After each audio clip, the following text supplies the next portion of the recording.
लगातार बीते 3 दिन में परमेश्वर ने कई क्षेत्र में हमसे बातचीत किया है. தொடர்ச்சியாக தேவனாய கர்த்தர் 3 நாட்களாக अनेक பகுதிகளிலே நம்மோடு இடைப்பட்டார். मैं आपसे कहने के लिए चाहता हूं, நான் உங்களுக்கு சொல்ல விரும்புகிறேன். हमेशा हम इंतजार करते हैं आने वाले साल में क्या होगा, நாம் எப்பொழுதுமே காத்திருப்பது உண்டு வரப்போகிற ஆண்டிலே என்ன நடக்கும். लेकिन मैं उसको सीमित नहीं करना चाहता हूं आने वाले साल में क्या होगा. ஆனா நான் அப்படியே அதை சுருக்கியோ அல்லது வரையறுக்கப்பட்டோ வரப்போகிற ஆண்டு மாத்திரம் என்று சொல்லாமல் आने वाले दिनों की बातों के लिए मैं बहुत संघर्ष कर रहा था. வரப்போகிற நாட்கள் இருக்கிறதே அவைகளை குறித்து அதிகமாக நான் போராடி கொண்டிருந்தேன். 2022 के लिए मैं ज्यादा चिंतित नहीं रहा. 2022க்காக நான் அதிகமாக கவலைப்படாமல் आने वाले दिनों के लिए मैं बहुत परमेश्वर से कई घंटा प्रार्थना में मांगते रहा. வரப்போகிற अनेक நாட்களுக்காக தேவ சமூகத்திலே अनेक மணி நேரங்களிலே நான் கேட்டுக்கொண்டே இருந்தேன். मैं हमेशा हमारे मैगजीन के लिए मुझे लिखना पड़ता है. எப்பொழுதுமே எனக்கு நம்முடைய அந்த மாத பத்திரிகை இருக்கிறதே அதற்காக நான் எழுத வேண்டி இருக்கிறது. और इसी बातों को लेके मैं उसको लिखता हूं जनवरी महीना के लिए. நான் ஜனவரி மாதத்திற்காக இந்த காரியங்களை மனதில் வைத்தே எழுதி இருக்கிறேன். और मैं लिख नहीं पाया நான் எழுத முடியாமல் இருந்தேன். क्योंकि मुझे खास प्रकाश नहीं मिला था. ஏனென்றால் தெளிவான ஒரு வெளிப்பாடு எனக்கு கிடைக்கவில்லை. एक दिन हमारे मैगजीन का इंचार्ज जो है भाई कृपाकरण आके पूछने लगे, भैया क्या तैयार हो गया. ஒரு நாளிலே நம்முடைய மேகசினுடைய பொறுப்பாளர் சகோதரர் கிருபாகரன் வந்து கேட்டார், அண்ணன் என்ன ஆயத்தம் ஆயிடுச்சா. मैंने कहा नहीं.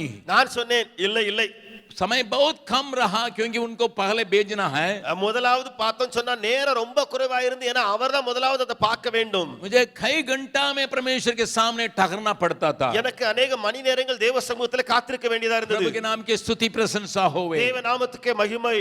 ठहरने वालों को परमेश्वर धोखा नहीं देता है. தேவ சமூகத்தில் காத்திருக்கிறவர்களை தேவன் ஏமாற்ற மாட்டார். एक दिन सवेरे ஒரு நாள் காலையிலே लगभग 3:30 बजे கிட்டத்தட்ட 3:30 மணிக்கு परमेश्वर ने मेरे कानों में एक आवाज को सुनाया. தேவனாய கர்த்தர் என்னுடைய செவிகளிலே ஒரு சத்தத்தை கேட்க செய்தார். I am going to repeat the 16th chapter of Acts in the days to come.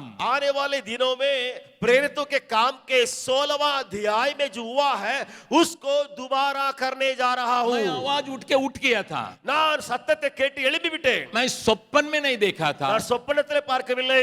मैं 3:15 बजे उठ गया था. நான் 3:15 மணிக்கே எழுப்பி விட்டிருந்தேன். जगा हुआ था, எழும்பியே இருந்தேன். लेकिन 3:30 बजे परमेश्वर ने उस बात को मेरे मन में एकदम आवाज के साथ पहुंचाया. ஆனால் 3:30 மணிக்கு தேவனாய கர்த்தர் சத்தமாக அந்த காரியத்தை என்னுடைய செவிகளிலே தொனிக்க செய்தார். I am repeating the 16th chapter of Acts करके प्रभु ने उस शब्द को कहने के वजह से தேவனாய கர்த்தர் நான் அந்த 16வது அதிகாரம் அப்போஸ்தலர் நடவடிக்கைகளின் காரியங்களை திரும்ப வரவழைக்கிறேன் என்று சொன்னபோது और ये 3 दिन के डिवोशन में मैंने उसमें से कुछ बातों को आपके सामने बांटा था. நான் இன்றைய 3 நாட்கள் காலை தியான கூட்டத்திலே அதிலிருந்து சிலவற்றை உங்களுக்கு பகிர்ந்து கொண்டேன். इसलिए आप में से कई लोग कई बातों को पहले सुन चुके हैं. ஆகையாலே உங்களில் अनेகர் முதலாவதே அதில் உள்ள பல காரியங்களை கேட்டறிந்து விட்டீர்கள். तो भी संक्षेप में कुछ और बातों को मैं आपसे बांटने के लिए जा रहा हूं. ஆனாலும் சுருக்கமாக இப்பொழுது சில காரியங்களை உங்களிடத்திலே சொல்ல விரும்புகிறேன். मैंने जैसा कहा நான் சொன்னது போலவே आने वाले दिनों में जगह जगह में क्लेश की बातें बढ़ने के लिए तैयार हैं. வரப்போகிற நாட்களிலே अनेक இடங்களிலே உபத்திரவங்கள் பெருகுவதற்கு ஏராள வாய்ப்பு. न केवल हमारे सेवकाई के विरोध में, நம்முடைய ஊழியத்துக்கு விரோதமாக மாத்திரமல்ல अन्य सेवकाई के विरोध में भी इस काम को देखने के लिए आप ताकते रहेंगे. பிற ஊழியங்களிலேயும் இந்த காரியங்கள் நடக்க போகிறதை நீங்கள் காண முடியும். उस बात को जब मैं बारंबार प्रभु से पाया था, அந்த காரியத்தை திரும்ப திரும்ப தேவனிடத்திலிருந்து நான் பெற்றுக்கொண்ட போது मैंने प्रभु के सामने आंसुओं के साथ प्रार्थना किया. நான் தேவ சமூகத்திலே கண்ணீரோடு கூட ஜெபித்துக் கொண்டிருந்தேன். प्रभु हमारे कलीसिया में इतनी ताकत नहीं है इस प्रकार के क्लेश में ठहरने के लिए. ஆண்டவரே எங்களுடைய சபைக்கு அப்படிப்பட்ட சக்தி இல்லை இந்த வித உபத்திரவத்திலே நிலை நிற்க.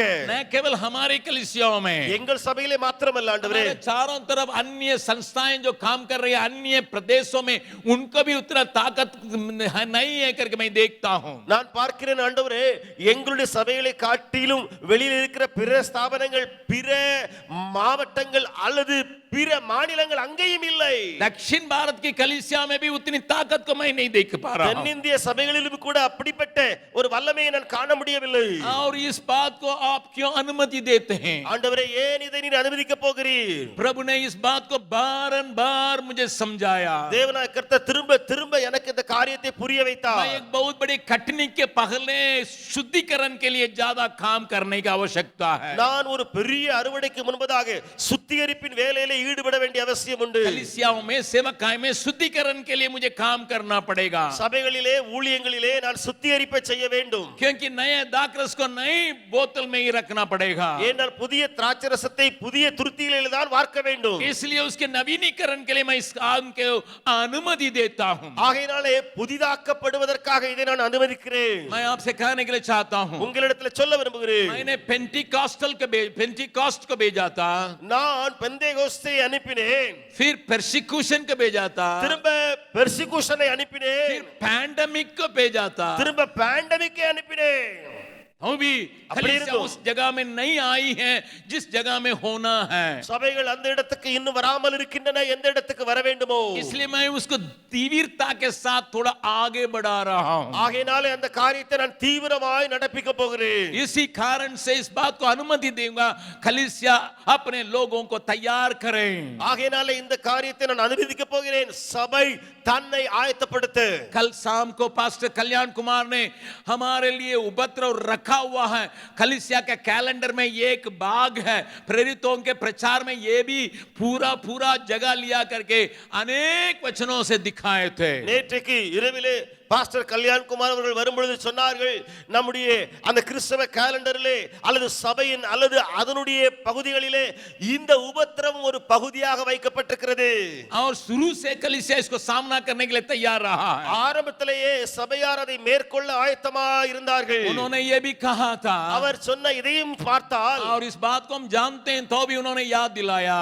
நாம் இதை அறிந்திருந்தாலும் அவர் நினைப்பூட்டினார். वो क्या है? அது என்ன? जब कभी कलीसिया सताए जाएगी, சபைகள் எப்பொழுதெல்லாம் துன்பப்படுத்தப்படுமோ वहां पर कलीसिया बढ़ती है करके उन्होंने कहा था। அங்கேதான் சபை பெருகிற்று என்று சொல்லி அவர்கள் சொன்னார்கள். हमारा देश का पहला गवर्नर जनरल राजगोपालाचारी करके तमिलनाडु के थे। தமிழ்நாட்டை சேர்ந்த ராஜகோபாலாச்சாரியர் என்பதுதான் அவர் முதலாவது கவர்னர் ஜெனரலாக இருந்தார். वो हमारे गांधी जी का संबंधी भी थे। அவர் நம்முடைய காந்திஜி இருந்தார்களே, அவருடைய சம்பந்தியாகவும் இருந்தார். जब हमारा देश स्वतंत्रता पाया था, पहला गवर्नर जनरल राजगोपालाचारी, उसको हम लोग राजा जी करके जानते थे। அவரை நாம் ராஜாஜி என்று அழைக்கிறோம். ராஜகோபாலாச்சாரி நம்முடைய தேசம் சுதந்திரம் அடைந்த பின்பு முதலாவது கவர்னர் ஜெனரலாக அவர் இருந்தார். वे कांग्रेस पार्टी से निकल के अपने लिए एक पार्टी को खड़ा किए। அவர் காங்கிரஸ் பார்ட்டியிலிருந்து வெளியே வந்து தனக்காக ஒரு பார்ட்டியை ஆரம்பித்தார். एक स्वतंत्र पार्टी करके उन्होंने कहा था। ஒரு சுதந்திர பார்ட்டி என்று சொல்லி அவர் சொல்லி இருந்தார். वो पार्टी उड़ीसा में आके पहले वहां का राज्य को कब्जा किया था। அந்த பார்ட்டி முதலாவது ஒரிசாவுக்கு வந்து அங்கே இருக்க ராஜ்யத்தை பிடித்தது. और वहां के चीफ मिनिस्टर ने ऐलान किया, हम एंटी कन्वर्शन बिल को लाएंगे। அங்கே இருந்த முதலமைச்சர் இப்படியாக முழக்கமிட்டார், நாம் ஆன்டி கன்வர்ஷன் பில்லை இங்கே அமல்படுத்துவோம். आप में से बहुत लोग इस बात को जानते नहीं होंगे, इसलिए मुझे बतलाना पड़ता है। உங்களில் अनेகர் இந்த காரியத்தை அறியாமல் இருப்பீர்கள், ஆகையினாலே சொல்ல வேண்டி இருக்கிறது எனக்கு. जबकि उनकी पार्टी तख्त पर बैठा, அவருடைய கட்சி அங்கே ஆட்சியில இருக்கிறது தான். वे एंटी कन्वर्शन बिल को उन दिनों में ही लाए थे। அவர் ஆன்டி கன்வர்ஷன் பில்லை அந்த நாளிலேயே கொண்டு வந்தார்கள். उन दिनों में टेलीफोन या हैंडफोन नहीं रहा, அந்த நாட்களிலே தொலைபேசியோ கைபேசியோ இல்லாத காலம்.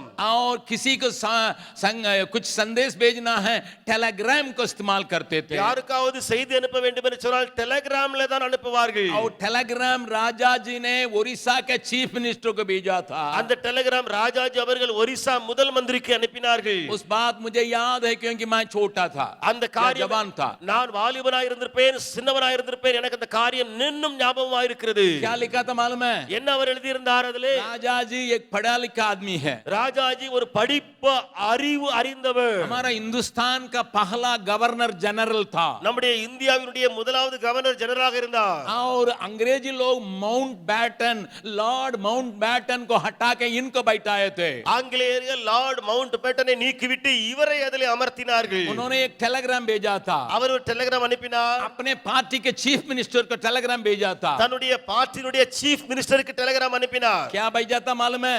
என்ன அனுப்பினார் தெரியுமா? ये मसीह लोग कटमल जात का है. இந்த கிறிஸ்தவர்கள் மூட்டை பூச்சி இனத்தைச் சேர்ந்தவர்கள். ये मसीह लोग कटमल जात का है. இந்த கிறிஸ்தவர்கள் மூட்டை பூச்சி இனத்தை உடையவர்கள். उनको जितना दबाइएगा उतना बढ़ेगा, इसलिए छोड़ दो.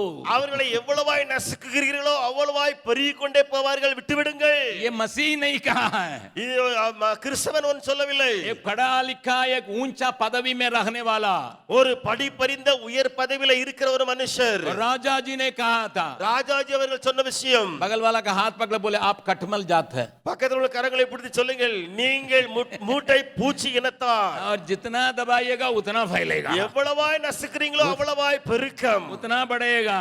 அவ்வளவாய் பெருகுவார்கள். इसलिए मसीहों को छोड़ दो करके उन्होंने भी लिखा था. ஆகையினாலே கிறிஸ்தவர்களை விட்டு விடுங்கள் என்று சொல்லி அவர் எழுதியிருந்தார். ये कलीसिया की इतिहास में लिखी गई है. இது சபையின் வரலாற்றிலே எழுதப்பட்டாயிடுச்சு. आदि से लेकर यही बात है.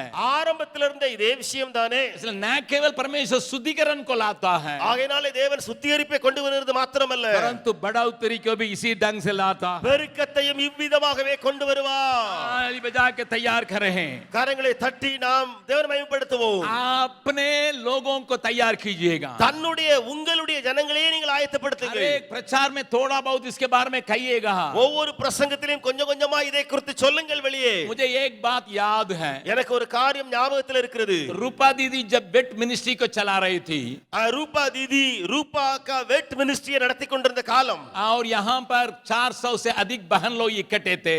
இங்கே 400க்கும் அதிகமான எண்ணிக்கையிலே சகோதரிகள் கூடி வந்திருந்தார்கள். मधुबनी से भी लोग आए थे, மதுபனியிலிருந்தும் ஜனங்கள் வந்திருந்தார்கள். दूर दूर से लोग आए थे. தூர தூரத்திலிருந்து பெண்கள் கூட்டம், सब महिलाएं, எல்லாருமே பெண்கள். उसमें कुछ लोग अनपढ़ थे, சிலர் படிப்பறியாதவர்கள், कुछ लोग तो 2-3 क्लास पढ़े हुए थे, சிலர் 2-3-4 கிளாஸ் வரைக்கும் படிச்சாங்க, कुछ लोग पढ़े लिखे थे. சிலர் படிப்பறிவு உள்ளவர்கள். और उनका 3 दिन मीटिंग के बाद அவர்கள் 3 நாட்கள் கூட்டம் முடிந்த பின்பு शनिचर के दिन சனிவார் நாளன்று उन्होंने मीटिंग खत्म किया.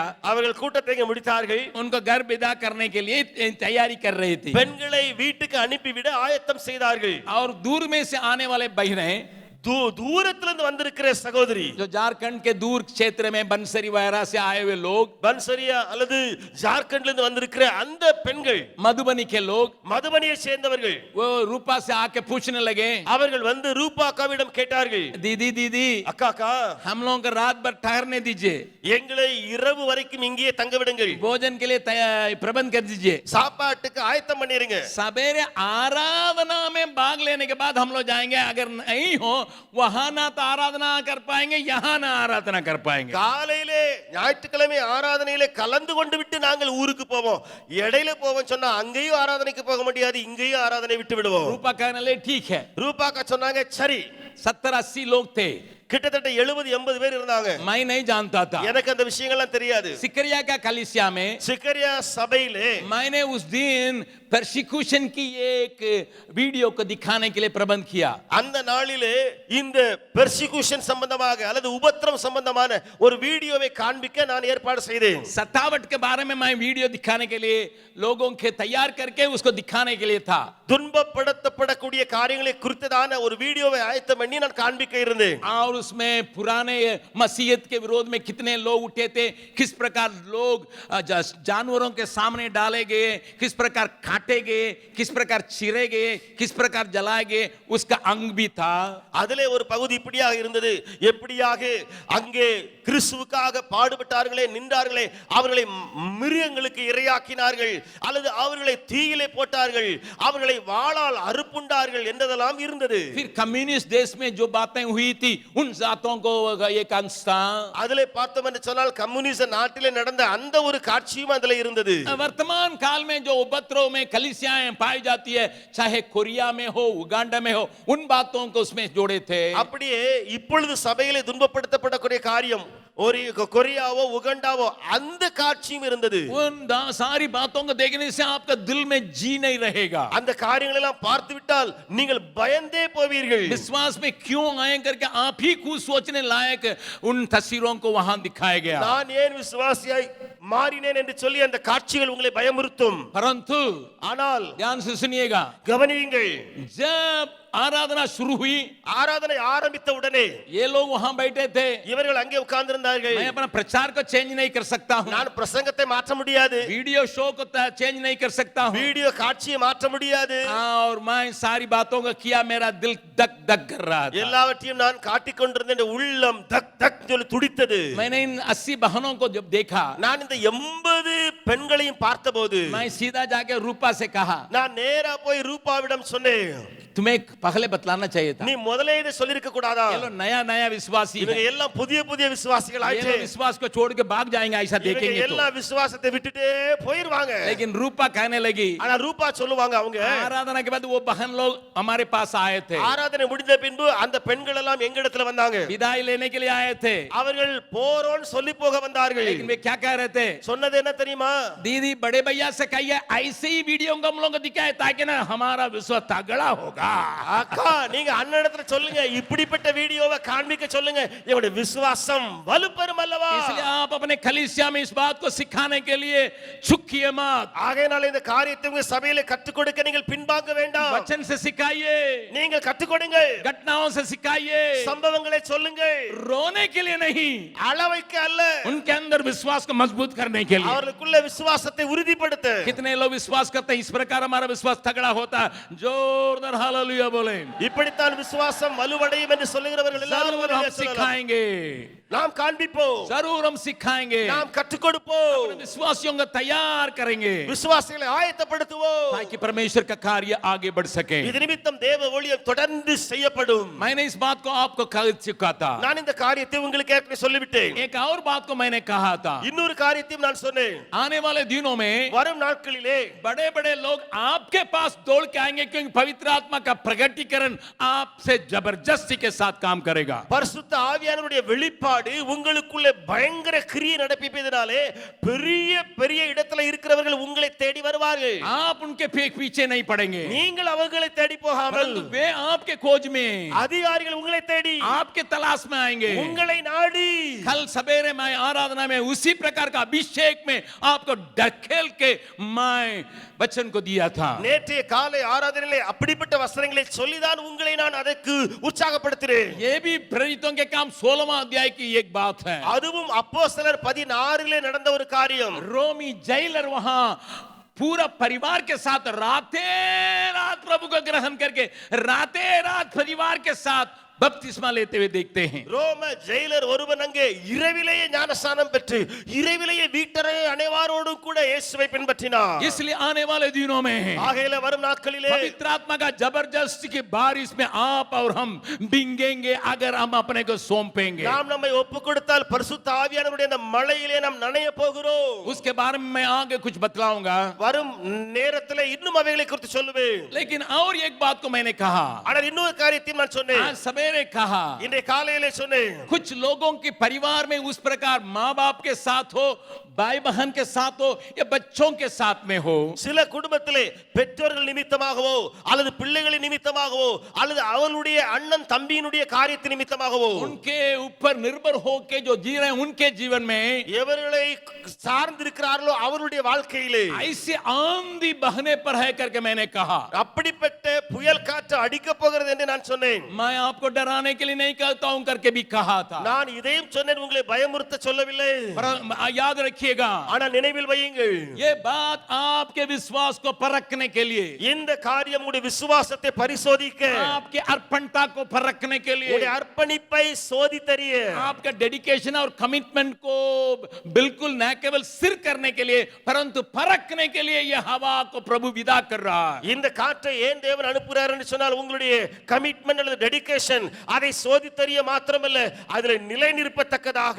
सवेरे मैंने कहा इससे घबराना नहीं. காலையிலே நான் சொன்னேன் இதிலே கலக்கமடைய வேண்டாம். वो हवा आंधी आगे बढ़ते चल जाएगी இந்த சூறாவளி அல்லது இந்த காற்று வந்து போய்க்கொண்டே இருக்கும். और आप स्थिर रहिएगा நீங்கள் ஸ்திரப்படுங்கள், स्थिर रहिएगा ஸ்திரமாயிருங்கள். अब ये वचन के आधार पर प्रार्थना के द्वारा अपने को स्थिर रखिएगा இன்றையில் இருந்தே வசனத்தின் அடிப்படையிலே ஜெபம் செய்து செய்து திடப்படுங்கள். मैंने एक और बात को भी सवेरे कहा था நான் இன்றைய காலையில இன்னொரு காரியத்தையும் சொன்னேன். और ये कल मैं कह रहा था நேற்றுக்கு நான் சொல்லிக் கொண்டிருந்தேன். ये काला बादल ஒரு கருப்பு மேகம் और हमारे देश के अन्य अन्य भागों में जाके घूमते हुए मैंने देखा நம்முடைய தேசத்தினுடைய பிற இடங்களிலே அப்படியே சுற்றி போகிறதை கண்டேன். क्या बात को दर्शाता करके मैंने कहा அது எதை வெளிப்படுத்துகிறது என்று நான் சொன்னேன். जितने लोगों के पास हथियार रहा எத்தனை ஜனங்களிடத்திலே ஆயுதங்கள் இருக்கிறதோ और जो दिखाने के लिए उसको दिखाने के लिए डरते थे कांपते थे அந்த ஆயுதத்தை வெளியே காட்டுவதற்கெல்லாம் பயந்திருந்தாங்களே, आने वाले साल में हिम्मत के साथ उस हथियारों को लेके कई लोगों को मारते हुए आप देखेंगे வரும் நாட்களிலே அவர்கள் அந்த ஆயுதங்களை எல்லாம் தைரியமாய் வெளிக்கொண்டு வந்து அநேகரை அடிக்கிறதை நீங்கள் பார்ப்பீர்கள். वो रिलीजियस की बात के केवल नहीं ஒருவேளை அது மத சம்பந்தமாய் இல்லாமல் இருக்கலாம், पॉलिटिकल बात के संबंध में भी पाया जाता है அது அரசியல் சம்பந்தமாகவும் கூட இருக்கலாம், और कम्युनिटी क्लासेस के बीच में पाया जाता है அது கம்யூனிட்டி கிளாसेसக்கு இடையில இருக்கலாம். इसलिए अपने सुरक्षा के लिए अपने परिवार की सुरक्षा के लिए लगातार प्रार्थना करिए करके मैंने कहा था ஆகையினாலே உங்களுடைய குடும்ப அல்லது உங்களுடைய சபையினுடைய பாதுகாப்புக்காக தொடர்ந்து ஜெபியுங்கள் என்று சொன்னேன். मैंने आज सवेरे ये कहा था இன்றைக்கு காலையிலே நான் சொன்னேன், हमारा कार्य क्षेत्र के बगल में நம்முடைய ஊழிய பகுதிக்கு பக்கத்திலே आप इतना खून जैसा देखेंगे நீங்கள் உங்க பக்கத்திலேயே ரத்தம் சிந்துகிறதை பார்ப்பீர்கள். ज्यादा खून बहने से आपके लिए बहुत बड़ी खटनी तैयार हो रही है करके आप परमेश्वर को स्तुति कर सकते हैं அங்கே ரத்தம் சிந்தப்படுவதனாலே உங்களுடைய ஊழியத்திலே அதிக அறுவடை இருக்கும், அதை பார்த்து துதிப்பீர்கள் என்று சொன்னேன். प्रभु के नाम की स्तुति महिमा होवे தேவநாமத்துக்கு மகிமை. एक और बार अपना हाथ को उठा के परमेश्वर का धन्यवाद करें இன்னொரு முறை கரங்களை உயர்த்தி ஆண்டவருக்கு நன்றி சொல்லலாமா? इन सारी बातों का प्रकटीकरण इसलिए हो रहा இந்த है எல்லா காரியத்தினுடைய வெளிப்பாடு ஏன் உண்டாகிறது? कुछ भी हो என்ன நடந்தாலும் आप तैयार रहें நீங்கள் ஆயத்தமா இருங்க. अपने लोगों को तैयार रखें ஜனங்களை ஆயத்தப்படுத்துங்க, अपने परिवार को तैयार குடும்பத்தை रखें ஆயத்தப்படுத்துங்க. इन बातें होते हुए आप देखने जा रहे இந்த हैं காரியங்கள் நடக்க போறதை நீங்கள் காண்பீர்கள். एक तरफ खुशी की खबर है हमारा संख्या या विश्वासियों की संख्या बढ़ने जा रहा है ஒருபுறம் பார்த்தால் சந்தோஷ செய்தி நம்முடைய விசுவாசிகளின் எண்ணிக்கை பெருகும். और एक तरफ देखेंगे पवित्र आत्मा की बारिश को जबरदस्ती के साथ किसी किसी जगह में देखेंगे फिर वो बढ़ते जाएगी இன்னொரு புறம் அதே சந்தோஷம் பரிசுத்த ஆவியுடைய மழை அங்கே இங்கி பார்த்தால் அது பெருகிக் கொண்டே இருக்கும். लेकिन एक तरफ ஆனால் இன்னொரு புறம் क्लेश உபத்திரவம் உபத்திரவம் परेशानियां வேதனைகள் और उन सारी बातों को भी बढ़ते हुए देखेंगे அதையும் கூட நீங்கள் காணக்கூடும். परमेश्वर आपको सहायता करने पाए इन बातों के लिए अपने को तैयार रखने के लिए தேவன் உங்களுக்கு உதவி செய்வாராக. நீங்கள் இதற்காக ஆயத்தப்பட. कुछ लोग आर्थिक तवर से उस संकट की जगह पर आएंगे जहां उनका गला दबाया जाएगा சிலர் அப்படிப்பட்ட பொருளாதார தடுமாற்றத்துக்குள் வருவார்கள். அவருடைய கழுத்தை நசுக்கப்படக்கூடிய அளவுக்கு பொருளாதார வீழ்ச்சி. बातों को थोड़ा ध्यान से सुनिए காரியங்களை நன்றாய் கவனியுங்கள். आर्थिक स्थिति में इतनी प्रकार की बातें आएंगी उनका मालूम पड़ेगा कि गला दबाया जा रहा है அவருடைய பொருளாதார விஷயத்திலே பயங்கரமான குறைச்சல் அப்படியே தோன்றும், கழுத்தை பிடிச்சி அமுக்குறது போல आप घबराए जाएंगे நீங்கள் கலக்கமடைவீர்கள். लेकिन यहोवा यहीरे आपके लिए है उस बात को महसूस करने के लिए परमेश्वर आपको हिम्मत देने पाए யெகோவா ஈரே, அந்த தேவன் உங்களோடு கூட இருக்க போகிறார், அதை உணர்வதற்கு கர்த்தர் உதவி செய்வாராக. एलिसा के समय में विधवा थी எலிசாவின் காலகட்டத்தில் விதவை இருந்தாள். आदमी की मृत्यु हो गई அவருடைய கணவன் மரித்து போனான். और आदमी न केवल मरा परंतु बहुत कर्जा रख के मर गया அந்த புருஷன் மரித்தது மாத்திரமல்ல, கடனை வைத்து விட்டு போனான். और उसके बच्चों को ले जाने के लिए जो ऋण में दिया था वो चले आया है கடனுக்காக அந்த பிள்ளைகளை ஒப்பு கொடுத்து அந்த கடன் கொடுத்தவன் அவன் வந்து பிள்ளைகளை வாரிக்கொள்ளும்படி வந்தான். वो घबराई गई இவள் கலங்கி போனாள். सीधा एलिसा के पास जा रही है எலிசாவினிடத்தில் வந்தாள். एलिसा तुरंत ये नहीं कहा எலிசா உடனே இப்படி சொல்லாமல், मैं राजा को जानता हूँ நான் ராஜாவை அறிந்திருக்கிறேன், मैं खजांची को जानता हूं, நான் அந்த பணம் வச்சிருக்கவனை அறிந்திருக்கிறேன். उसके पास विदा नहीं किया है. அவரிடத்திலே இந்த மகளை எலிசா அனுப்பவில்லை. आप और हम जानते हैं, एलीसा उनसे पूछा तुम्हारे पास क्या है. எலிசா என்ன கேட்டார்? நீங்கள் அறிந்திருக்கிறீர்கள், உன்னிடத்துல என்ன இருக்கு? वो कहने लगी एक मुठका तेल है बस, அவள் சொன்னால் ஒரு குடம் எண்ணெய் இருக்கிறது, वो तुम्हारे लिए काफी है. அது உனக்கு போதுமா? उस प्रकार के जबरदस्त अद्भुत काम को आपके जीवन में दिखाने के लिए परमेश्वर उस जगह में जहां गला दबाया जाने वाला है, उस जगह में आपको विदा करने वाला है. அப்படிப்பட்ட அற்புதங்கள் நடக்குவதற்கு முன்பதாக தேவனாய கர்த்தர் அப்படிப்பட்ட பண வீழ்ச்சி, கழுத்தே அமுக்கப்படக்கூடிய ஒரு இடத்துக்கு கொண்டு போவார். कुछ परिवार इसमें जेलने पर है, इस परिवार उसमें से जेलने पर है. இந்த குடும்பம் இதிலே முழுவதுமாய் மூழ்கி போகக்கூடிய लेकिन வாய்ப்பு. समझ लीजिए, एक अद्भुत काम करने के लिए प्रभु आपके जीवन में तैयारियां का कर रहा है. ஆனால் புரிந்து கொள்ளுங்கள், ஒரு பெரிய அற்புதத்தை செய்ய தேவனுடைய வாழ்க்கையில இப்படி ஒரு தாழ்வை கொண்டு வருகிறார். प्रभु हमें सहायता करने पाए. கர்த்தர் நமக்கு உதவி செய்வாராக. मैं खास करके इस संध्या के समय में इस बात के ऊपर जोर दे रहा हूं. நான் இந்த சாயந்தர வேளையிலே விசேஷமாய் இந்த காரியத்தின் மேலே அழுத்தம் சொல்லுகிறேன். Coming year will be a year where the Holy Spirit will handle our people. आने वाले साल ऐसे साल रहेगा जहां पवित्र आत्मा अपने लोगों को पूरे पूरे अपने कब्जा में रखेगा. जो अपने को पवित्र आत्मा का आधीन में सौंपने के लिए तैयार है. எவர்களெல்லாம் தங்களை பரிசுத்த ஆவியானவருடைய கரத்துக்குள்ளே ஒப்புக்கொடுக்க ஆயத்தமோ, पवित्र आत्मा को चलाने के लिए, उसकी अगुवाई को पाने के लिए तैयार है. பரிசுத்த ஆவியானவருக்கு ஒப்புக்கொடுத்து அவருடைய வழிநடத்துதலை பெற எவர்கள் ஆயத்தமோ, वे लोग उस प्रकार के अनुभव में होके जाएंगे. அவர்கள் அப்படிப்பட்ட அனுபவங்களுக்குள்ளாய் போவார்கள். पास्टर कल्याण कुमार ने एक बात को कहा था. பாஸ்டர் கல்யாண் குமார் அவர்கள் ஒரு விஷயத்தை சொன்னார்கள். वे कह रहे थे 3 प्रकार की आवाज को हम सुनते हैं. அவர்கள் சொன்னார்கள், 3 விதமான சத்தங்களை நாம் கேட்கிறோம். वो बात जब कह रहे थे, वो मेरे लिए जो प्रभु ने बोला था उसका कंफर्मेशन था. அவர் சொல்லிக் கொண்டிருந்த பொழுது தேவன் எனக்கு ஏற்கனவே சொன்ன விஷயத்திற்கு ஒரு கன்ஃபர்மேஷன் ஆயிடுச்சு. जिन बातों को मैं आपसे कह रहा हूं, जो उसके लिए प्यासे हैं, அதாவது யாரெல்லாம் அவருக்காக தாகமா இருக்கிறார்களோ, इस प्रकार के प्यासे हैं, इस प्रकार का अनुभव के लिए, இப்படிப்பட்ட அனுபவத்தை பெற இப்படிப்பட்ட தாகமா இருக்கிறவர்கள், उनके लिए मैं प्रचार कर रहा हूं. அவர்களுக்காக பிரசங்கிக்கிறேன். उनको मैं वचन दिखा रहा हूं. அவர்களுக்கு வசனத்தை காண்பிக்கிறேன். प्रभु ने मेरे आत्मा से इस प्रकार के बर्ताव करते आ रहा है. தேவனாய கர்த்தர் என்னுடைய ஆவியோடு கூட இப்படிப்பட்ட இடைபாடை செய்கிறார். आज भाई साजन के न हो, இன்றைக்கு சகோதரர் சாஜனா இருக்கட்டும், या बेल के न हो, அல்லது பெல் சகோதரா, आपको धन्यवाद की बेंट चलाने के लिए उसी प्रकार की गीत को ही अगुवाई किए थे. இன்றைக்கு பார்த்தால் உங்களை நன்றி சொல்லக்கூடிய அந்த பாடல்களினாலேயே நிரப்பினார்கள். और जब मैं साजन भैया से केवल बोला था, आप 3:15 के बदले 3:30 बजे कीजिएगा. நான் சாஜன் அவர்களிடம் சொன்ன ஒரே ஒரு காரியம், இன்றைக்கு 3:15 மணிக்கு ஆரம்பிக்க வேண்டாம், 3:30 மணிக்கு பாட்ட ஆரம்பிங்க. लेकिन वे आके उस गीत को गाए थे. ஆனால் அவர்கள் வந்து அந்த பாடலை பாடினார்கள். आत्मा के प्रेरणा में गाए थे. ஆவியின் ஏந்துவதினாலே பாடினார்கள். प्रभु ने कहा तुम्हारे लिए वो रास्ता तैयार कर रहा है. ஆண்டவர் சொன்னார், உனக்காக ஒரு வழியை ஆயத்தம் பண்ணுகிறார். वचन के प्रकाश में थोड़ा सा आपको ले जाने के लिए तैयार है. வசனத்தின் வெளிச்சத்திலே கொஞ்சமாய் நான் உங்களை அழைத்து சொல்கிறேன். आप घर में जाके प्रेरितों के काम 16वां अध्याय का बारंबार पढ़िएगा, अध्ययन कीजिएगा. उसमें से कई घटनाएं जैसे ही लिखा है वैसे ही आपके सेवकाई में, आपके व्यक्तिगत जीवन में होने वाला है. அப்போஸ்தலர் 16வது அதிகாரத்தை நீங்கள் வீட்டுக்கு போய் முழுவதுமாய் அடிக்கடி வாசியுங்கள். அதிலே உள்ள பல சம்பவங்கள் எப்படி எழுதியிருக்கிறதோ அப்படியே உங்களுடைய தனிப்பட்ட வாழ்க்கையிலே ஊழியத்திலே நீங்கள் காண்பீர்கள். मैं सब बातों को दिखाने के लिए तैयार नहीं हूं, எல்லாவற்றையும் காண்பிக்க நான் ஆயத்தமாய் இல்லை. लेकिन खास करके आत्मा से हैंडल करने की बातों पर मैं थोड़ा सा फोकस को डालने के लिए चाहता हूं. நான் கொஞ்சமாய் அந்த ஆவியிலோடு கூட பழகுகிற அந்த விஷயத்தை உங்களுக்கு நான் கற்றுக் கொடுக்கட்டும். प्रभु के नाम की स्तुति महिमा होवे. தேவ நாமத்துக்கு மகிமை உண்டாகட்டும். वहां 5वां पद में पढ़ते हैं, 5வது வசனத்திலே வாசிக்கிறோம். प्रेरितों के काम 16 अध्याय का 5वां पद में, அப்போஸ்தலர் 16:5 विश्वास में लोग मजबूत होते हुए प्रतिदिन कलीसियाओं की संख्या बढ़ती गई. அதனாலே சபைகள் விசுவாசத்தில் ஸ்திரப்பட்டு நாளுக்கு நாள் பெருகின.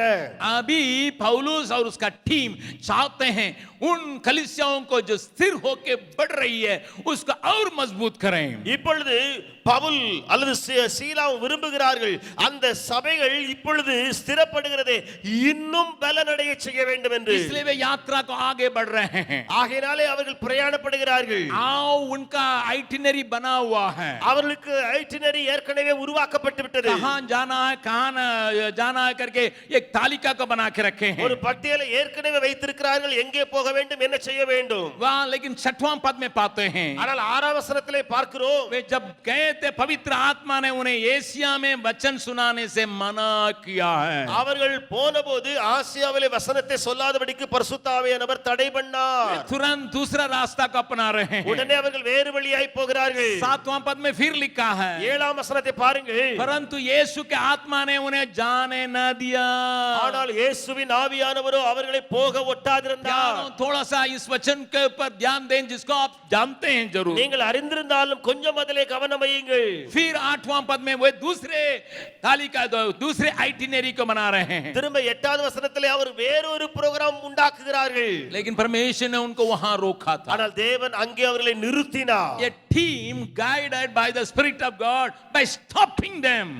एक ऐसा झुंड परमेश्वर के आत्मा से चलाए जाने वाली कैसे रोका जा रहा है. मकदोनिया का काल करके इस अध्याय को कहते हैं. இது மக்கதோனியாவினுடைய சமயம் என்று சொல்லப்படுகிறது. उन बातों में मैं इस बात के ऊपर जोर दे के आपको अगुवाई करने के लिए चाहता हूं. நான் இந்த காரியத்திலே கொஞ்சம் அழுத்தி உங்களை வழிநடத்த விரும்புகிறேன். बीते दिनों में मेरी प्रार्थना में एक बात को मैं हमेशा प्रभु को याद दिलाता था. கடந்த நாட்களிலே என்னுடைய ஜெபங்களிலே எப்பொழுதுமே ஒன்றை நான் தேவனுக்கு நினைப்பூட்டி வந்தேன். हे प्रभु तेरे पवित्र लोगों के साथ तूने ऐसा बर्ताव किया है. ஆண்டவரே உம்முடைய பரிசுத்தவான்களோடு கூட அப்படியே நீர் இடைப்பட்டு வந்தீர். जगह का नाम बतला के वहां पर जाने के लिए कहा था. அந்த இடத்தினுடைய பெயரை சொல்லி அங்கே போகும்படி நீர் சொன்னீர். वे हिम्मत के साथ कहते थे. அவர்கள் தைரியப்பட்டு சொன்னார்கள். पढ़िएगा एलिया के जीवन में क्या हुआ है. வாசியுங்கள் எலியாவினுடைய வாழ்க்கையில நடந்தது என்ன. दूसरा राजा की किताब 2 ராஜாக்கள் उसका दूसरा अध्याय 2ஆம் அதிகாரம். शायद इन सारी बातों को आप जानते होंगे तो भी मेरे साथ खोलिएगा. இந்த எல்லா காரியங்களும் நீங்கள் அறிந்திருந்தாலும் என்னோடு திறவுங்கள். दूसरा राजा की दूसरा अध्याय 2 ராஜாக்கள் 2வது அதிகாரம். वहां पर पहला पद से लेकर 1-2 पद को थोड़ा देखेंगे. 1ஆம் வசனத்திலிருந்து 1-2 வசனங்களை பார்க்கலாம். जब यहोवा एलिया को बवंडर के द्वारा स्वर्ग में उठा लेने को था तब एलिया और एलीसा दोनों संग संग गिलगाल से चले. கர்த்தர் எலியாவை சுழல் காற்றிலே பரலோகத்திற்கு எடுத்துக்கொள்ள போகிற போது எலியா எலிசாவோட கூட கில்காலில் இருந்து புறப்பட்டு போனான். दूसरा पद को थोड़ा ध्यान से देखिएगा. 2ஆம் வசனத்தை இன்னும் கவனத்தோடு பாருங்கள். एलिया ने एलीसा से कहा எலியா எலிசாவை நோக்கி यहोवा मुझे बेतेल तक भेजता है. கர்த்தர் என்னை பெத்தேல் மட்டும் போக அனுப்புகிறார். प्रभु के नाम की स्तुति महिमा होवे. தேவ நாமத்துக்கு மகிமை. अपना संगी सेवक के साथ बातचीत कर रहा है. தன்னுடைய உடன் ஊழியனோடு கூட அவர் பேசுகிறார். मुझे परमेश्वर बेतेल तक जा भेजने के लिए कहता है इसलिए मैं जा रहा हूं. என்னை தேவனாகிய கர்த்தர் பெத்தேல் மட்டும் போக சொல்கிறார். ஆகையால் நான் போகிறேன். और जब वहां बेतेल पहुंचे थे பெத்தேலுக்கு 2 பேரும் போனபோது वहां पर 4 पद को देखिएगा. 4ஆம் வசனத்தை பாருங்கள். वहां फिर वो एलीसा से कहता है திரும்ப அவன் எலிசாவை பார்த்து एलीसा எலிசாவே यहोवा मुझे यरीहो को भेजता है. கர்த்தர் என்னை எரிகோ மட்டும் அனுப்புகிறார். मुझे तो ये बहुत गंभीर बात लगती है. இது எனக்கு பயங்கரமான ஒரு விஷயமாய் தோன்றுகிறது. एक और बात को देखिएगा. இன்னொரு காரியத்தையும் பாருங்கள். वहां पर क्या लिखा है அங்கே என்ன எழுதி இருக்கிறது. और 6 पद में देखिएगा. 6ஆம் வசனத்தை பாருங்கள். दूसरा पद में देखते हैं. 2ஆம் வசனத்திலே பார்க்கிறோம். 4 पद में देखते हैं. 4ஆம் வசனத்திலே 6 पद में देखते हैं. 6ஆம் வசனத்திலே பார்க்கிறோம். यहोवा मुझे यरदन तक भेजता है. ये கர்த்தர் என்னை யோர்தானுக்கு அனுப்புகிறார். एक एक जगह का नाम लेके अपने एलीसा से कहता है. ஒவ்வொரு இடத்தையும் பெயரையும் சொல்லி எலிசாவிடத்தில் சொல்கிறார். इस अध्याय के ऊपर अध्ययन करने से मैं कई बार प्रभु से प्रार्थना किया बीते दिनों में. நான் இந்த அதிகாரத்தை தியானிக்கும் பொழுது கடந்த நாட்களிலே அதிகமாய் ஜெபித்தேன். लेकिन बीते दिनों में ज्यादा इसके ऊपर जोर दे के मैं प्रार्थना कर रहा था. ஆனா கடந்த நாட்களிலே இதிலே அதிகமாய் நான் ஜெபித்து வந்தேன். मैं इस बात को लोगों से कभी-कभी बांट भी रहा था. நான் இந்த விஷயத்தை என் ஜனங்களுக்கு அடிக்கடி சொல்லி வந்தேன். लोग एलिया का दिन आ गया करके गीत गाते हैं. ஜனங்கள் பாடுகிறார்கள், எலியாவின் காலம் வந்து விட்டது. अंग्रेजी में हमारे बच्चे इस गीत को गाते हैं. ஆங்கிலத்தில் நம்முடைய பிள்ளைகள் இப்படியாய் பாடுவார்கள், एलिया का समय है. இது எலியாவின் காலம். और तमिल बोलने वाले उस एलिया से जो आग उतारा गया उन बातों को बार बार याद करते हैं. தமிழ் பேசுகிறவர்கள் அந்த எலியாவிடத்தில் அந்த அக்கினி இறக்கப்பட்டதை திரும்ப திரும்ப நினைப்பூட்டுகிறார்கள். पूरा देश को एलिया ने झुकाया, उस बात को याद करते हैं. एलिया का दिन आना है. முழு தேசத்தையும் எலியா அப்படியாய் திருப்பினானே, அந்த எலியாவின் காலம் வருகிறது என்று. लेकिन यहाँ एलिया का अनुभव के लिए कितने लोग प्रार्थना करके मैंने पूछा था. ஆனால் இங்கே எலியாவின் அனுபவத்திற்காக எத்தனை பேர் ஜெபித்தீர்கள் என்று நான் கேட்டேன். लेकिन इस महीना में परमेश्वर का आत्मा ने मुझसे कहा, ஆனால் இந்த மாதத்திலே தேவ ஆவியானவர் சொன்னார், मैं तुम्हारे लोगों में से कुछ लोगों का ऐसा अनुभव देने वाला हूं. यहाँ प्रभु मुझे भेज रहा है, यहाँ मुझे भेज रहा है, यहाँ मुझे भेज रहा है करके वे हिम्मत के साथ, खुले दिल के साथ इस बात को कहेंगे. உன்னுடைய ஜனங்களுக்கு நான் இப்படியான ஒரு வெளிப்பாட்டை கொடுக்க போகிறேன். அவர்கள் சொல்லுவார்கள், தேவன் இந்த ஊருக்கு, இந்த இடத்துக்கு என்னை அனுப்புகிறார் என்று சொல்லுவார்கள். इस जगह में मैं भेज रहा हूं, இந்த இடத்துக்கு நான் அவனை அனுப்புகிறேன். उस प्रकार की बातों को वे सुनेंगे. அப்படிப்பட்ட காரியத்தை அவர்கள் கேட்பார்கள். प्रकटीकरण का जबरदस्त कार्य को तुम देखोगे. வெளிப்பாட்டின் பயங்கரமான விஷயங்களை பார்ப்பீர்கள். अपने लोगों के बीच में इसको देखोगे करके உங்கள் ஜனங்கள் மத்தியிலே நீ பார்ப்பாய். प्रभु कहने की वजह से मैं खुलम कहता हूं. தேவன் சொன்னதினாலே நான் ஓபனாக பேசுகிறேன். न केवल एलिया के जीवन में हुआ எலியாவின் है. வாழ்க்கையில மாத்திரமல்ல, आदि कलीसिया में यह अनुभव साधारण रहा. ஆதி சபையிலே இந்த அனுபவம் மிகவும் சாதாரணமானது. एक दो वचन को मैं दिखा रहा हूं. ஒன்று இரண்டு வசனங்களை நான் காண்பிக்கிறேன். प्रेरितों के काम को देखिएगा. அப்போஸ்தலர் நடவடிக்கையை பாருங்கள். इन वचनों को भी आप जानते हैं, लेकिन हम वहां पर फिलिप्पियुस के अनुभव को देखेंगे. இந்த வசனங்களை நீங்கள் அறிந்திருந்தாலும் அங்கே பிலிப்பியின் அனுபவத்தை பார்க்கலாம். प्रेरितों के काम 8वां अध्याय, அப்போஸ்தலர் 8வது அதிகாரம். वहां पर यह लिखा है அங்கே இப்படி எழுதி இருக்கிறது. और 26 पद में लिखा है. அங்கே 36ஆம் வசனத்திலே प्रेरितों के काम 8वां अध्याय का 26वां पद, அப்போஸ்தலர் 8:26. फिर प्रभु के एक स्वर्गदूत ने फिलिप्पुस से कहा, उठकर दक्षिण की ओर उस मार्ग पर जा. பின்பு கர்த்தருடைய தூதன் பிலிப்பை நோக்கி, நீ எழுந்து தெற்கு முகமாய் எருசலேமில் இருந்து காசா பட்டணத்துக்கு போகிறேன். और फिर 29 पद में लिखा है, திரும்ப 29வது வசனத்திலே वहां पर क्या लिखा है? அங்கே என்ன இருக்கிறது? आत्मा ने फिलिप्पुस से कहा, निकट जाकर उस रथ के साथ हो ले.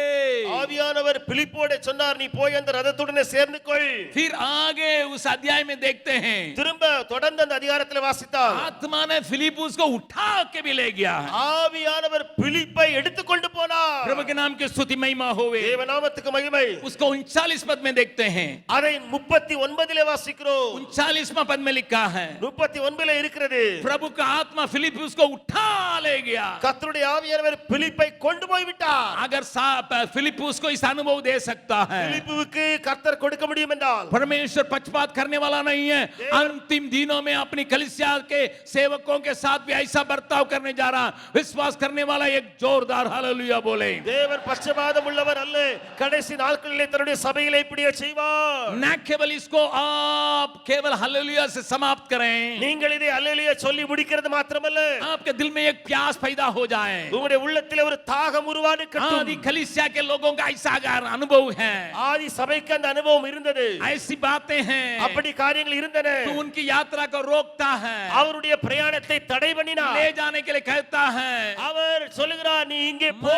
मैं भी वही उसी आत्मा जिसमें कोई परिवर्तन नहीं भरा हुआ हूँ. நானும் அதே ஆவியானவர், மாறாத ஆவியானவரால் நிரப்பப்பட்டிருக்கிறேன். मेरे कानों को खोल दे, என்னுடைய செவிகளை திறவும் ஆண்டவரே. मेरे हृदय को खोल दे, உள்ளத்தை திறவும். मैं इस प्रकार के डायरेक्शन को तुझसे प्राप्त कर सकूं प्रभु. அப்படிப்பட்ட டைரக்ஷனை உம்மிடத்திலிருந்து நான் பெறட்டும். साधारण प्रार्थना करने से बाहर आइए, சாதாரண ஜெபத்திலிருந்து வெளியே வாருங்கள். गहरा परमेश्वर की हृदय की बातों को समझने की बात में आइए. இருதயத்தின் தேவனுடைய இருதயத்தின் ஆழத்தை அறிய வாருங்கள். प्यारो, मैं आपसे कहने के लिए चाहता हूँ, பிரியமானவரே, நான் சொல்ல விரும்புகிறேன். प्रभु ने कहा, ஆண்டவர் சொன்னார், ये जो मांगता वो पाएगा है. கேட்கிறவன் எவனும் பெற்றுக் கொள்ளுவான். उसको मैं अगुवाई करने जा रहा நான் हूँ, அவர்களை வழி நடத்துவேன். अजीब ढंग से अगुवाई करने जा रहा हूँ. விசித்திரமாய் நடத்துவேன். और वे इस आवाज को सुन के आज्ञाकारी होने के लिए अपने को सौंपना काफी है. இதை கேட்டு கீழ்ப்படிகிறது மாத்திரம் போதுமானது. प्रेरितों के काम 10वां अध्याय में पतरस को यह अनुभव मिला है. அப்போஸ்தலர் 10வது அதிகாரத்திலே பேதுருவுக்கு ஒரு அனுபவம். आओ वो वहां पर प्रार्थना करने के लिए ऊपर कोठरी में गया था। அவன் ஜெபிக்கும்படியாய் மேல் வீட்டுக்கு போனான். वहां पर परमेश्वर उसके साथ बर्ताव करता है। அங்கே பேதுருவோடு தேவன் இடைபடுகிறார். उसको दर्शन को पहले दिखाया, அவனுக்கு தரிசனத்தை முதலாவது लेकिन காண்பித்தார். अभी आत्मा से बातचीत कर रहा है। ஆனால் ஆவியானவர் பேசுகிறார். அங்கே प्रेरितों का काम 10वां अध्याय का 19 पद को पढ़िएगा। அப்போஸ்தலர் 10:19 வாசியுங்கள். वहां पर यूं लिखा है, அங்கே இப்படி எழுதி இருக்கிறது. पतरस जो उस दर्शन पर सोच ही रहा था, பேதுரு அந்த தரிசனத்தை குறித்து சிந்தனை பண்ணி கொண்டிருந்தான். आत्मा ने उससे कहा, ஆவியானவர் देख இதோ 3 मनुष्य तेरी खोज में हैं। 3 மனுஷர் உன்னை தேடுகிறார்கள். 20वां पद में देखिएगा, 20 வசனத்திலே பாருங்க. तो सो उठकर नीचे जाओ நீ எழுந்து இறங்கி போ. और बेखटके उनके साथ हो ले, ஒன்றுக்கும் சந்தேகப்படாமல் அவர்களுடனே கூட போ. क्योंकि मैं ही ने उन्हें भेजा। ஏனென்றால் நானே அவர்களை அனுப்பினேன். प्रभु के नाम की स्तुति महिमा होवे। தேவ நாமத்துக்கு மகிமை உண்டாவதாக. इस प्रकार के अनुभव में प्रभु अपनी कलीसिया के सेवकों को ले जाकर इस्तेमाल करने जा रहा है। இப்படிப்பட்ட அனுபவங்களிலே தேவனாய கர்த்தர் தன்னுடைய சபையினரை எடுத்து செல்ல போகிறார். तुम्हारे खोज में 3 जन आए हैं, உன்னை தேடி 3 பேர் வந்திருக்கிறார்கள். उनको मैं भेजा हूं, அவர்களை நானே அனுப்பினேன். तुम उनके साथ बिना शक किए हुए जाओ। சந்தேகப்படாமல் அவர்களோடு கூட போ. वही अनुभव पौलुस के साथ हुआ, அதே அனுபவம் பவுலையும் பார்த்தோம். अननिया के साथ हुआ। அனனியாவும் அப்படியே. 9वां अध्याय में क्या लिखा है? 9ஆம் அதிகாரத்தில் என்ன இருக்கிறது? प्रेरितों के काम 8 में फिलिप्पुस का अनुभव को देखे। அப்போஸ்தலர் 8வது அதிகாரத்தில் பிலிப்புவின் அனுபவம். प्रेरितों के काम 9वां अध्याय में अननियास का अनुभव को देखते हैं। அப்போஸ்தலர் 9வது அதிகாரத்தில் அனனியாவினுடைய அனுபவம். वहां पर क्या लिखा है? அங்கே என்ன எழுதி இருக்கிறது? 11वां पद में लिखा है, வசனம் 11. हे अननियास, அனனியாவே उठकर நீ எழுந்து उस गली में जा जो सीधी कहलाती है। நேர் தெருவு எனப்பட்ட தெருவுக்கு போ. वहां साउल नाम एक तारसी को पूछ ले। அங்கே சவுல் என்னும் பெயருள்ள ஒருவனை தேடு. वो प्रार्थना कर रहा है, அவன் இப்பொழுது ஜெபம் பண்ணுகிறான். कितना सफाई से बहुत स्पेसिफिकली परमेश्वर उनका अगुवाई करता है। எவ்வளவு தெளிவாக விளக்கமாக ஆவியானவர் நடத்துகிறார். स्ट्रीट का नाम बोल रहा है, தெருவின் பெயர் சொல்லப்படுகிறது. व्यक्तिगत नाम बोल रहा है, நபரின் பெயர் இடப்படுகிறது. अभी क्या काम कर रहा है उसको बोल रहा है, அவன் இப்பொழுது அங்கே என்ன செய்கிறான் अभी சொல்லப்படுகிறது. वो प्रार्थना कर रहा है। இப்பொழுது விண்ணப்பம் பண்ணுகிறான். सीधे रास्ता में जाओ, நேர் தெருவு எனப்பட்ட வழியாய் போ. कितने लोग विश्वास करते हैं ये लिखी हुई वचन मेरे जीवन में भी पूरा हो सकता है? இப்படி எழுதப்பட்ட வசனம் என்னுடைய வாழ்க்கையில் நிறைவேறும் என்று விசுவாசிக்கிறவர்கள். अननिया साधारण व्यक्ति है, அனனியா சாதாரண மனுஷனே. वो प्रेरितों के गिनती में नहीं चले आता, அப்போஸ்தலருடைய பட்டியலிலே வராதவன். भविष्यद्वक्ताओं की गिनती में नहीं चले आता, தீர்க்கதரிசிகளின் பட்டியலிலே இல்லாதவன். कोई सेवक का डेसिग्नेशन उसको नहीं दिया है। எந்த ஊழியன் என்று சொல்லி அவனுக்கு டிசிக்னேஷன் கொடுக்கப்படவில்லை. लिखा है अननिया ये साधारण चेला था। அவன் அனனியா ஒரு சாதாரண சீடன். प्रभु के नाम की स्तुति प्रशंसा हो। தேவ நாமத்துக்கு மகிமை உண்டாவதாக. आने वाले साल में வரப்போகிற ஆண்டிலே परमेश्वर यहाँ कुछ लोगों का हाथ धर के ले चलने वाला है, ஆண்டவர் சிலருடைய கரங்களை பிடித்து எடுத்து செல்வார். बतला के ले जाने वाला है। சொல்லி சொல்லி எடுத்து செல்வார். सीधा जाओ, நேரா போ. ये आदमी से मुलाकात करेगा, இந்த மனிதனை சந்தி. वो ये काम कर रहा है। அவர் இந்த வேலை செய்து கொண்டிருக்கிறார். कितने लोग चाहते हैं इस प्रकार का प्रगटीकरण की आत्मा मुझ में हम करें, तो दोनों हाथों को उठा के प्रभु होने दे, வெளிப்பாடுள்ள चिल्ला के कहिएगा प्रभु होने दे, हमारे जीवन में होने दे, हमारे सेवकाई में होने दे, मेरे आत्मिक अनुभव में ये होने दे। என்னுடைய ஆவிக்குரிய அனுபவம் ஆகட்டும். मैं फिर कहने के लिए चाहता हूँ, திரும்ப சொல்ல விரும்புகிறேன். जिसके लिए प्यासे दिल के साथ जो चिल्लाते रहते हैं, யாரெல்லாம் இதற்காக தாகமுள்ளத்தோடு கேட்கிறார்களோ, उस प्रकार का जेन्युइन अनुभव में आने के लिए चिल्लाते हैं, இப்படிப்பட்ட ஜெனியூன் அனுபவத்தை பெற கதறுகிறார்களோ, उनके हाथ पकड़ के प्रभु चलाने वाला है। அவருடைய கரங்களை பிடித்து கர்த்தர் நடத்த போகிறார். तैयार हो जाइए, तैयार हो जाइए, ஆயத்தப்பட்டு விடுங்கள். आने वाला साल साधारण नहीं रहने जा வரும் रहा है। ஆண்டு சாதாரணமா அல்ல. जरूर एक तरफ तू दुख है, ஒருபுறம் பார்த்தால் துக்கம்தான். जरूर आर्थिक तौर से कई किसी का संकट है, ஒருபுறம் பார்த்தால் பொருளாதார வீழ்ச்சிதான். किसी के परिवार में बहुत बड़ी आंधी है, சிலருடைய குடும்பத்தில் பெரிய புயல் அடித்தாலும் बवंडर है, பெரிய சூறாவளி. परंतु ஆனால் इस अनुभव भी साथ चलने वाला है। இந்த அனுபவத்தோடு கூட தான் அவன் போக போகிறான். प्रकटीकरण के साथ आप काम करेंगे, வெளிப்பாடுள்ள வாழ்க்கையோடு போவீர்கள். प्रकाश को पाके आप काम करेंगे, வெளிப்பாட்டை பெற்று ஊழியம் செய்வீர்கள். और प्रेरितों के काम 8, 9, 10 लगातार आप इस प्रकार का अनुभव आप आगे ले जाएंगे। அப்போஸ்தலர் 8, 9 10 இப்படிப்பட்ட அனுபவங்களிலே நீங்கள் ஈர்க்கப்படுவீர்கள். पौलुस के टीम के साथ परमेश्वर ने ऐसे बर्ताव किया. பவுலுடைய குழுவோடு தேவன் அப்படி இடைவிட்டார். इधर नहीं जाना, அங்கே போக வேண்டாம், इधर नहीं जाना, இங்க போகாதே, इधर नहीं जाना, அங்க போகாதே. ठीक.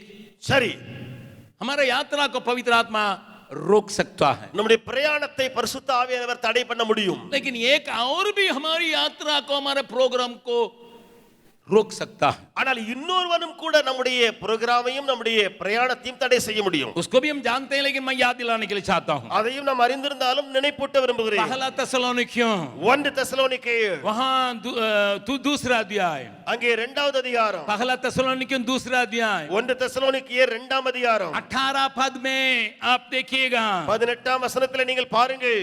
और 17वां पद को पढ़ के, सॉरी 16 17 18 पद को पढ़िएगा. 16 17 18 वसनங்களை வாசியுங்கள். यहाँ पर தெசலோனிக்கா கலிசியா உபத்திரவ में से होके जा रही है. இங்கே தெசலோனிக்கிய சபை உபத்திர வழியாய் போய் கொண்டிருக்கிறது. उस बात को जिक्र करते हुए पौलुस लिखता है, அதை சொல்லி தான் பவுல் இங்கே எழுதுகிறார். आप भी अपने लोगों के द्वारा सताए जाते हैं करके 14 पद में लिखा है. 14ஆம் வசனத்திலே நீங்களும் அவர்களாலே பாடுபடுவீர்கள், तुम लोग भी सताए जाते हो. சுய ஜனங்களாலே பாடுபடுவீர்கள். ऐसा यहूदी क्रिश्चियन लोग या मसीह लोग हुए थे, वैसे ही अन्य जाति तुम भी ऐसे ही हुए थे. எப்படி யூதராலே பாடுபட்டார்களோ அப்படியே நீங்களும் உங்கள் சுய ஜனங்களினாலே பாடுபட்டீர்கள். I heard about your suffering. आपके सतावट के बारे में मैंने सुना. आप लोगों के बीच में मैं 3 हफ्ता ही रह सका. நான் உங்கள் மத்தியிலே 3 வாரங்கள் தான் இருக்க முடிந்தது. 3 सबक में ही मैं प्रचार किया. 3 ஞாயிற்றுக்கிழமை மாத்திரம் பிரசங்கம் பண்ணினேன். और आप लोगों को प्रभु में आने में पवित्र आत्मा ने मदद किया. உங்களை கர்த்தருக்குள் கொண்டு வர ஆவியானவர் உதவி செய்தார். इसलिए मैं घबराया हुआ था. நான் கலங்கிக் கொண்டிருந்தேன். मैंने सोचा, நான் நினைத்தேன். 17वां पद को पढ़िएगा, पहला तेसलोनिकियों दूसरा अध्याय का 17वां पद. 1 தெசலோனிக்கேயர் 2:16-17. हे भाइयों, சகோதரரே, जब हम थोड़ी देर के लिए मन में नहीं बरन प्रगट में तुमसे अलग हो गए थे, तो हमने बड़ी लालसा के साथ तुम्हारे मुंह देखने के लिए और भी अधिक यत्न किया. நாங்கள் இருதயத்தின்படி உங்களோடு இருந்து சரீரத்தின்படி கொஞ்ச காலம் உங்களை விட்டு பிரிந்திருந்தபடியினாலே உங்கள் முகத்தை பார்க்க வேண்டும் என்று மிகுந்த ஆசையோடு அதிகமாய் பிரயத்தனம் பண்ணினோம். पौलुस चाहता है, பவுல் விரும்புகிறான், हमारा भाई लोग मारा जा रहे हैं, உம்முடைய சகோதரர்கள் அடிக்கப்படுகிறார்கள், उनको उपद्रव आया है, பாடுகள் வந்து விட்டது, उनको विश्वास में तगड़ा करना है, விசுவாசத்தில் உறுதிப்படுத்த வேண்டும், उनके चेहरा को देख के उनको साहस दिलाना है. அவருடைய முகத்தை பார்த்து நான் உற்சாகப்படுத்த வேண்டும். कहता मैं पूरा मन लगाया. அவர் சொல்கிறார் மிகுந்த ஆசையோடு பிரயத்தனம் பண்ணினோம். लेकिन 18 पद में लिखा है, 18ஆம் வசனத்தை பாருங்களேன். इसलिए हमने, ஆகையால் நாங்கள், अर्थात पौलुस ने, அதாவது பவுலாகிய நான், जो व्यक्ति को बहुत स्वर्गीय अनुभव है, எந்த மனுஷனுக்கு பரலோக அனுபவங்கள் எல்லாம் அதிகம் உண்டோ, वो मैंने, நான் इसलिए लिखता है मैं पौलुस, நானே பவுலாகிய நானே, एक बार नहीं, ஒரு முறை அல்ல 2 बार ரெண்டொரு தரம் तुम्हारे पास आने के लिए चाहा. உங்களிடத்தில் வர மனதாயிருந்தேன். आगे के वचन का आप पूरा कीजिए. அந்த 18வது வசனத்தை நீங்களே வாசித்து முடிச்சிருங்க பாப்போம். बगल वाला का हाथ पकड़ के बोलिए, பக்கத்தில் உங்கள் கரங்களை பிடித்து சொல்லுங்கள். कभी कभी पवित्र आत्मा रोकता है, சில நேரங்களிலே பரிசுத்த ஆவியானவர் தடை பண்ணுவார், कभी कभी शैतान रोकता है. சில நேரங்களில் சாத்தானே தடை பண்ணுவார்.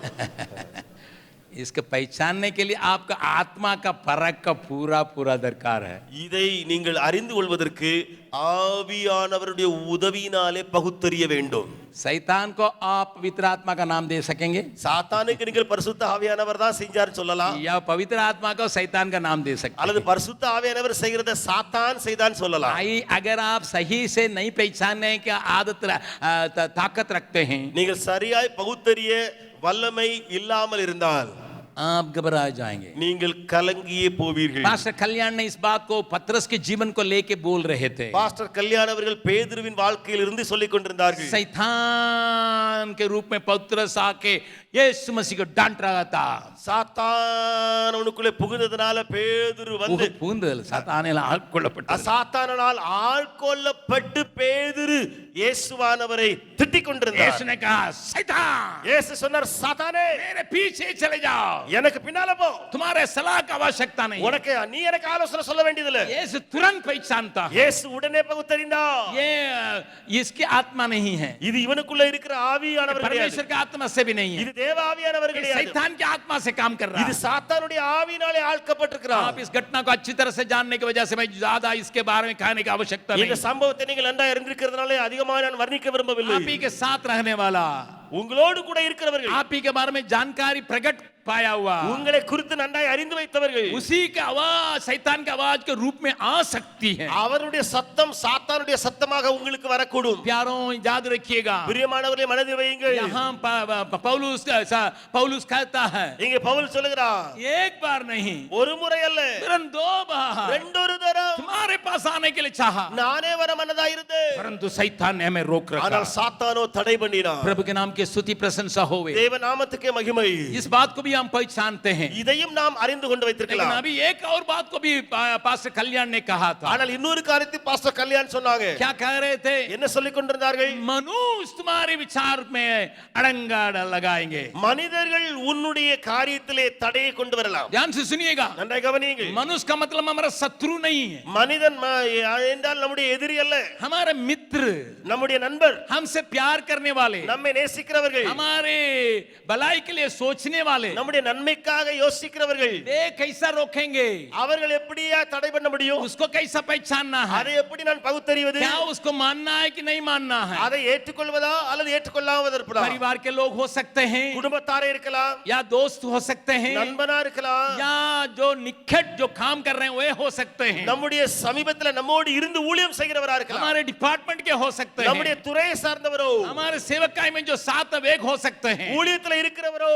मेरी बात को थोड़ा देखिएगा, என்னுடைய காரியத்தை கொஞ்சம் பாருங்க. प्रेरितों के काम 21 अध्याय, அப்போஸ்தலர் 21 அதிகாரம், प्रेरितों के काम 21 अध्याय, அப்போஸ்தலர் 21, वहां पर ये घटना का प्रभु लिख कर रखा है। அங்கே ஆண்டவர் ஒரு சம்பவத்தை எழுதி வைத்திருக்கிறார். 10वां पद से लेकर देखने जा रहे हैं, 10வது வசனத்திலிருந்து பார்க்க போகிறோம். प्रेरितों के काम 21 अध्याय का 10वां पद से लेकर அப்போஸ்தலர் 21 10ஆம் வசனத்திலிருந்து पौलुस और उसका टीम के बारे में यहाँ लिखा है। பவுல் அவருடைய குழுவை குறித்து எழுதி இருக்கிறது. वहाँ क्या लिखा है? என்ன எழுதி இருக்கிறது? जब हम वहाँ बहुत दिन रह चुके, நாங்கள் अनेक நாள் அங்கே தங்கி இருக்கையில், तो अहबूस नाम एक भविष्यद्वक्ता यहूदिया से आया। அப்பொழுது அகபு என்னும் பெயர் கொண்ட ஒரு தீர்க்கதரிசி யூதேயாவில் இருந்து வந்தான். आप जानते हैं अहबूस एक जबरदस्त जाना पहचाना एक भविष्यद्वक्ता है। நீங்கள் அறிந்திருப்பீர்கள், இந்த அகபு என்பவன் பிரசித்தி பெற்ற ஒரு தீர்க்கதரிசி. इंटरनेशनल तवर पर वो भविष्यवाणी करता वो पूरा होता है, இன்டர்நேஷனல் ரீதியாக அவன் தீர்க்கதரிசனம் உரைத்தால் நிறைவேறுகிறது. क्योंकि उसने कहा था ஏனென்றால் அவன் சொல்லியிருந்தான், अकाल देशों के ऊपर होने वाला है। தேசங்கள் மேலே பஞ்சம் உண்டாகும். बाइबल साबुत करके बतलाती है वैसे ही हुआ है। வேதம் தெளிவாய் நிரூபிக்கிறது, அவன் சொன்னது போலவே ஆயிற்று.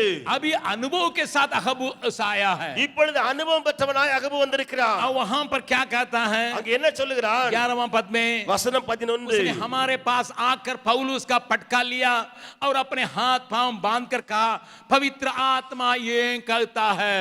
அவன் எங்களிடத்தில் வந்து பவுலுடைய கச்சையை எடுத்து தன் கைகளையும் கால்களையும் கட்டிக்கொண்டு இந்த கச்சையுடையவனை இப்படியாக பரிசுத்த ஆவியானவர் சொல்லுகிறார் என்றார். ध्यान से उस वचन को देखिएगा, கவனித்து வசனத்தை பாருங்கள். अगबूस पवित्र आत्मा के अगुवाई पाके कहता है, அகபு பரிசுத்த ஆவியானவருடைய நடத்தப்பட்டு சொல்லுகிறார். पवित्र आत्मा ये कहता है பரிசுத்த ஆவியானவர் இப்படி சொல்லுகிறார், कि जिस मनुष्य का ये पटका है இந்த கச்சையை உடையவனை उसको यरूशलेम में यहूदी इस रीति से बांधेंगे, எருசலேமில் யூதர்கள் இவ்விதமாய் கட்டி புறஜாதியில் अन्य जातियों के हाथ में सौंपेंगे। கைகளில் ஒப்புக் கொடுப்பார்கள். एकदम सफाई से कहता है, மிக தெளிவாய் பேசுகிறார். जाना पहचाना भविष्यद्वक्ता है, பிரசித்தி பெற்ற தீர்க்கதரிசி, लोगों से मुहर पाया हुआ भविष्यद्वक्ता है। ஜனங்களினாலே முத்திரை முத்திரை பெற்றவன். जब ये बात पौलुस को सुनाई पड़ा, இந்த காரியம் பவுல் கேட்டபோது, इसके साथियों को सुनाई पड़ा, அவனுடைய குழு கேட்டபோது, 12वां पद में क्या लिखा है? 12ஆம் வசனத்துல என்ன இருக்கு? इन बातों को जब हमने सुना இவைகளை நாங்கள் கேட்ட பொழுது, तो हम और वहां के लोगों ने उसे विनती की कि यरूशलेम को ना जाए. எருசலேமுக்கு போக வேண்டாம் என்று நாங்களும் அவ்விடத்தாரும் அவனை பவுலை வேண்டிக் கொண்டோம். ध्यान से सुनिएगा, நன்றாய் கவனியுங்கள். पौलुस से प्यार करने वाले, பவுலை நேசிக்கிற கூட்டம் தான், पौलुस के टीम के साथ रहने वाले, பவுலோடு குழுவிலே இருக்கிறவர்கள், पौलुस के सहकर्मी, பவுலுடைய उடன் ஊழியக்காரர்கள், पौलुस से प्यार करने के वजह से, பவுலை நேசித்ததினாலே, पौलुस के हित को चाहने के वजह से, பவுலுடைய நலம் வேண்டினதினாலே पवित्र आत्मा बतला दिया, பரிசுத்த ஆவியானவர் சொல்லிட்டாரப்பா, उस भविष्यवक्ता कह दिया है, தீர்க்கதரிசி சொல்லிட்டா, यरूशलेम नहीं जाना, எருசலேமுக்கு நீ போ, यरूशलेम नहीं जाना. நீ போயிராதே. अभी कौन रोक रहा है? இப்ப தடை பண்றது யாரு? पवित्र आत्मा रोक रहा है या शैतान रोक रहा है या मनुष्य रोक रहा है? பரிசுத்த ஆவியானவரா, சாத்தானா, மனிதனா? प्यारे लोग रोक रहे हैं, பெரிய ஜனம் தடுக்கிறது. लेकिन आपको और हमको मालूम है, உங்களும் நீங்களும் நானும் அறிந்திருக்கிற காரியம். उसने एक कहा பவுல் சொல்கிறார் 13वां पद में, 13ஆம் வசனத்திலே, और वे रो भी रहे थे அவர்கள் அழுது கொண்டும் இருந்தார்கள். और कह रहे हैं, क्यों रो रो के मेरा मन तोड़ते हो?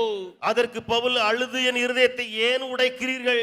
मैं तो इसको जानता हूं. நான் இதை ஏற்கனவே அறிந்திருக்கிறேன். कैसा जानता है? எப்படி அறிந்திருக்கிறேன்? मेरे साथ खोलिएगा, என்னோட திறவுங்கள் प्रेरितों के काम 20वां अध्याय. அப்போஸ்தலர் 20வது அதிகாரம். वहां पौलुस वहां एफिसुस के प्राचीनों से बातचीत कर रहा है. அங்கே எபேசுடைய மூப்பரிடத்தில் பேசுகிறான் பவுல். वहां 22वां पद में क्या लिखा है? 22ஆம் வசனத்திலே, 20 अध्याय का 22वां पद, 20, 22, 22 और 23, 23ஆம் வசனமும், मैं अभी आत्मा में बंधा हुआ यरूशलेम को जाता हूं. இப்பொழுது நான் ஆவியிலே கட்டுண்டம் நான் எருசலேமுக்கு போகிறேன். मैं नहीं जानता क्या रखा हुआ है. எனக்கு என்ன நேரிடும் எனக்கு தெரியாது. 23 पद में लिखा है, 23ஆம் வசனம், केवल ये पवित्र आत्मा हर नगर में गवाही दे दे के मुझसे कहता है कि बंधन और क्लेश तेरे लिए तैयार है. கட்டுகளும் உபத்திரவங்களும் எனக்கு வைத்திருக்கிறது என்று பரிசுத்த ஆவியானவர் பட்டணதோறும் தெரிவிக்கிறதை மாத்திரம் அறிந்திருக்கிறேன். पौलुस भी पवित्र आत्मा की आवाज को सुना, பவுலும் கூட பரிசுத்த ஆவியின் சத்தத்தை கேட்டான். उसके साथी लोग भी पवित्र आत्मा की आवाज को अहब उसके द्वारा सुन रहे हैं. அவருடைய குழுவினரும் அகபு மூலமாய் பரிசுத்த ஆவியின் சத்தத்தை கேட்டார்கள். अभी क्या करना है? இப்போ என்ன செய்வது? जाना है नहीं जाना है? போவதா வேண்டாமா?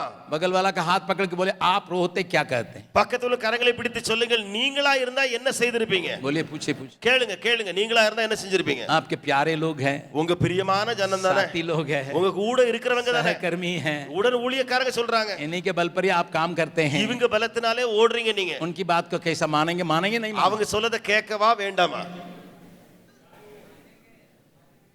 कितने लोग कहेंगे कोई बात नहीं, उनका कहने दीजिए, मैं जाऊंगा. எத்தனை பேர் சொல்லுவீங்க, அவங்க சொன்னா சொல்லிட்டு போட்டு நான் போயிருவேன் ஊழியத்துக்கு? बहुत कम लोगों का हाथ उठ रहा है. ரொம்ப குறையாதான் கையை உயர்த்திட்டு இருக்கீங்க. तो मैं कहूंगा, अगबूस के मुंह से आया तो हमको मानना पड़ेगा ना. நான் சொல்லுவேன், அப்பா அகபு சொல்லிட்டானே, அப்ப நான் அதை செய்யணும் இல்லையா? लेकिन यहाँ இங்கே पौलुस उनकी बातों को मानने के लिए तैयार नहीं है. பவுல் அவர்களுடைய பேச்சை கேட்க ஆயத்தமாய் இல்லை. एक और घटना को मैं दिखाने जा रहा हूँ. இன்னொரு சம்பவத்தை காண்பிக்கட்டும். मनुष्य का आवाज को पहचानने के लिए மனிதனுடைய சத்தத்தை பகுத்தறிய एक अध्याय आगे पीछे देखिए, 19वां अध्याय, இன்னொரு அதிகாரம் முன்னே வாருங்கள், 19வது அதிகாரம். और प्रेरितों के काम 19वां अध्याय. அப்போஸ்தலர் 19. और वहां पर जबरदस्त राइट हो रहा है. அங்கே பயங்கரமான ஒரு ரயட் உண்டாயிருக்கிறது. वहां पूरा शहर उस प्रकार की गड़बड़ी में पूरा हल्ला कर रहा है. பயங்கரமான போராட்டம் அடிக்கிறது முழு பட்டணத்துக்குள்ளேயும். क्योंकि वहां पर एक जन ने सबको उस्का दिया. ஏனென்றால் ஒருவன் வந்து எல்லாரையும் தூண்டி விட்டுட்டான். ये हमारे व्यापार के लिए विरोधी करके पौलुस के बारे में प्रचार किया. பவுலை குறித்து இவன் நம்முடைய வியாபாரத்துக்கு துரோகி என்று பிரசங்கிச்சிட்டான். इसलिए वहां के लोग चिल्लाने लगे. ஆகையால அங்கே இருக்கிறவர்கள் போராடினார்கள். दया नहीं बढ़ाई बड़ी है, यीशु मसीह को जलाओ. இயேசு கிறிஸ்துவை எரித்து போடுங்கள் என்று சொல்லி அவர்கள் इस சொல்கிறார்கள். प्रकार एक रिलीजियस राइट वहां पर हो गया. பயங்கரமான ஒரு ரிலிஜியஸ் ரைட் உண்டாயிருக்கிறது. वहां पर पढ़िएगा 29वां पद. அங்க 29வது வசனத்தை வாசியுங்கள். 19 अध्याय का 29वां पद. 19வது அதிகாரம் 29. सारे नगर में बड़ा कोलाहल मच गया. முழு பட்டணத்திலேயும் பெரிய கலகம் நிறைந்தது. वहां के लोगों ने 2 जन विश्वासी भाइयों का खींच के जा रहे थे. அங்கே 2 பேர் விசுவாசியை இழுத்து கொண்டு போகிறார்கள். वे पौलुस के संगी यात्री थे. அவர்கள் பவுலோடு கூட பிரயாணம் பண்ணி வந்தவர்கள். पकड़ लिया, பிடித்துக் கொண்டார்கள். पकड़ लिया, பிடித்துக் கொண்டார்கள். उनका खींच के जा रहे हैं. இழுத்து கொண்டு போகிறாங்க. 30वां पद में क्या लिखा है? 30ஆம் வசனத்துல என்ன எழுதி இருக்கு பாருங்க. जब पौलुस ने लोगों के पास भीतर जाना चाहा, பவுல் கூட்டத்துக்குள்ளே போக மனதா இருந்த போது तो चेलों ने उन्हें जाने न दिया. சீஷர்கள் அவனை போக விடவில்லை. पौलुस जाने के लिए चाहता, பவுல் போக மனதா இருக்கா. अपने साथियों को पकड़ के ले गया. தன்னுடைய உடன் ஊழியக்காரர்களை அழைத்து கொண்டு போயிட்டான். मैं भी जाऊंगा, நானும் போயிருவேங்க. मैं भी जाऊंगा. நானும் போயிருவேன். आत्मा से चलाया जाने वाला व्यक्ति कहता मैं भी जाऊंगा. ஆவியானவர் நடத்தப்படுகிற மனுஷன் சொல்றான் நானும் போயிருவேங்க. लेकिन वहां के लोगों ने कहा ஆனால் அங்கே இருக்கிற ஜனங்கள் செய்தது ना, ஏய் போக கூடாது ना. நீ போகண்டா. यहां भी मनुष्य का आवाज आया. இங்கேயும் மனுஷ சத்தம் தானே கேக்குறது. अगर आगे पढ़िएगा, தொடர்ந்து நீங்க வாசித்தா पौलुस उनकी बातों को मान के बीच में नहीं गया. பவுல் அவர்களுடைய சத்தத்தை கேட்டு அவர்கள் மத்தியிலே அங்கே போக வேண்டிய இடத்துக்கு यहाँ போனார். मनुष्य को आवाज को वो मान रहा है. இங்கே மனுஷனுடைய சத்தத்துக்கு அவன் கீழ்ப்படுகிறான். फिलिप्पुस के घर में वो नहीं मान रहा था, பிலிப்புனுடைய வீட்டிலே அங்கே அவன் கேட்கவில்லை. लेकिन यहाँ मान रहा है. ஆனால் இங்கே பவுல் கேட்டு விட்டான். ஓ कारण क्या है? காரணம் என்ன?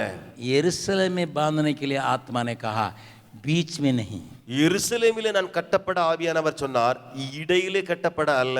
उस स्थान तक जब तक मैं नहीं पहुंचूंगा, அந்த இடம் வரைக்கும் நான் எது வரைக்கும் போகாமல் இருப்பேனோ, मैं अपने से खुद के उसको कमाने के लिए तैयार नहीं हूं. நானே அதுல குதித்து நான் சம்பாதிக்க ஆயத்தமா இல்ல. मैं आपसे पूछने के लिए चाहता हूं, நான் உங்களிடத்துல கேட்க விரும்புகிறேன். आने वाले मैंने कहा था आने वाले दिन में நான் சொன்னேன் வரப்போகிற நாட்களிலே आत्मा से चलाया जाके सेवकाई में आगे बढ़ने के लिए जो अपने को सौंपने वाले भाई, ஆவியானவராலே நடத்தப்படுவதற்கு தங்களை ஒப்புக் கொடுக்கிற சகோதரர், आपको अच्छा लगेगा जब आपके कानों में आवाज आएगा गिलगाल जाओ, यरीहो जाओ, बेतेल जाओ, अच्छा लगेगा. உங்களுக்கு சத்தம் இப்படி வரும் பொழுது கில்காலுக்கு போ, எரியோவுக்கு போ, யோர்தானுக்கு போ, உங்களுக்கு ரொம்ப நல்லா இருக்கும். वहां रथ के साथ जुड़ जा, அந்த ரதத்தோடு சேர்ந்து கொள் என்று கேட்க போகுது. जंगल के रास्ता में जाओ, அந்த வனாந்தர மார்க்கமாய் போ.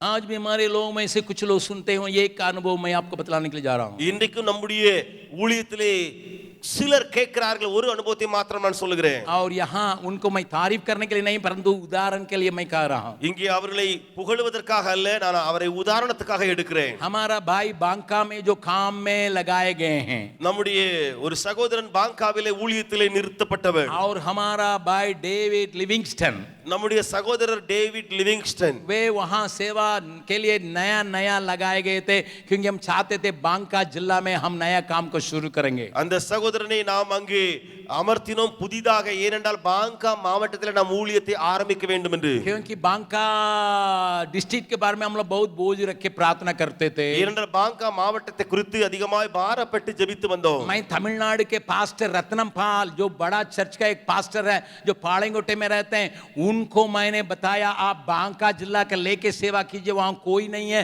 आपके लिए मैं मदद करूंगा, आपके बोर्ड लगा के सेवा कीजिए करके मैंने कहा था. நான் தமிழ்நாட்டிலே ஒரு பெரிய சபையினுடைய போதகர் அங்கே ரத்னபால் அவர்கள், அவரிடத்துல சொன்னேன், நீங்கள் உங்களுடைய போர்டை வச்சிருங்க, நீங்க இந்த மாவட்டத்தை எடுத்து நீங்க இங்க ஊழியம் செய்யலாமே. उस जिला में हम नहीं आएंगे, அந்த மாவட்டத்துக்கு நாங்க வர மாட்டோம். आप अपना बोर्ड लगा के अपना मिशनरी के भेज के आप काम कीजिए, நீங்கள் அங்க இருந்து உங்க ஊழியர்களை மிஷனரிகளை அனுப்பி ஊழியம் செய்யுங்களே. हम पूरा पूरा मदद करेंगे. நாங்கள் முழுவதுமாய் அதை உதவி செய்வோம். वे जाके अपने एल्डर्स को भी भेजे थे, அவர்கள் போய் தன்னுடைய மூப்பர்களை அனுப்பினார்கள் தான். और उन एल्डर्स को बांका जिला में घुमाए थे. அந்த மூப்பர்களை எல்லாம் பாங்கா மாவட்டம் முழுவதும் சுற்றி நடக்க செய்தார்கள். लेकिन वो पैसा वाली कलीसिया और तगड़ा कलिसिया वो तैयार नहीं हुए। ஆனால் பணம் பெருத்த அல்லது பணம் நிறைந்த அந்த சபை வலுவான சபை அதை செய்ய ஆயத்தமாக இல்லை. इसलिए अच्छे काम में लगे हुए हमारा भाई डेविड लिविंगस्टन को हम लोग उठा के बांका में डाले थे। ஆகையாலே நல்ல ஊழியம் செய்து வந்த டேவிட் லிவிங்ஸ்டன் சகோதரரை நாம் அந்த பாங்கா மாவட்டத்துக்கு அனுப்பினோம். वे उनके पत्नी के साथ वहां गए थे। அவர் தன்னுடைய துணைவியாரையும் அழைத்துக் கொண்டு அங்கே போனார். बहुत प्रार्थना किए, நன்றாய் ஜெபித்தார், बहुत मेहनत किए, கடினமாய் உழைத்தார். एक भी आदमी प्रभु को ग्रहण करने के लिए तैयार नहीं ஒரு है। மனுஷனும் இயேசுவை ஏற்றுக்கொள்ள ஆயத்தமாக இல்லை. और एक दिन बिल्कुल थक गए, मियां बीबी दोनों थक गए। ஒரு முறை அவரும் மனைவியும் களைத்தே போயிட்டாங்க. ये यहाँ प्रभु नहीं भेजा है, ஆண்டவர் என்னை இங்கே அனுப்பல. ये भैया का विचार है, இது அண்ணனுடைய எண்ணம். बड़ा भैया का बोझ था इसलिए हम लोग को विदा कर दिया। பெரிய அண்ணனுடைய உள்ளத்துல பாரமா இருந்துச்சு, என்ன அனுப்பிட்டாங்க. हमारे लिए दंड है, எனக்கோ தண்டனை கொடுத்திருக்காங்க. ये सोच रहे थे, அப்படிதான் நினைச்சிட்டு இருந்தாரு. लेकिन उन्होंने इस बात को मुझसे बांटा था। அவர் இந்த காரியத்தை என்னிடத்துல பகிர்ந்து கொண்டார். एक दिन ஒரு நாள் अपना मोटरसाइकिल लेके தன்னுடைய மோட்டார் பைக் எடுத்துக்கொண்டு जहाँ प्रभु अगुवाई करेगा जाएंगे करके जा रहे थे। எங்கே ஆண்டவர் நடத்துகிறாரோ அங்கே போவேன் என்று சொல்லி போய் கொண்டிருந்தார். वो जा रहे थे, அவர் போய் கொண்டிருக்கிறார். कहाँ जा रहे मालूम नहीं, எங்கே போறேன் தெரியாது. जा रहे हैं। போறேன் அவ்வளவுதான். रास्ता में एक आदमी खड़ा है, வழியில ஒரு மனுஷன் நிக்கிறான். उसको भी जानते नहीं वो कौन है। அந்த மனுஷன் யாருன்னு இவருக்கு தெரியாது. उन्होंने मोटरसाइकिल में से घूम के देखा அந்த மோட்டார் சைக்கிள் திரும்பி அவரை பார்க்கிறார். और वो वहाँ खड़ा है। அங்கே மனுஷன் நின்று கொண்டிருக்கிறார். बांका जाने के लिए वो तैयारी के साथ खड़ा है, அவர் பாங்கா போவதற்காக ஆயத்தமாய் இருக்கிறாரு. एक झोला के साथ खड़ा है। ஒரு பையை தூக்கி வச்சிட்டு நிக்கிறாரு. और उनको उन्होंने देखा, இவர் கண்டார். आगे बढ़ गए। முன்னேறி போயிட்டாரு வண்டியில. पवित्र आत्मा ने कहा பரிசுத்த ஆவியானவர் சொன்னார், घूम जा, திரும்பி போ.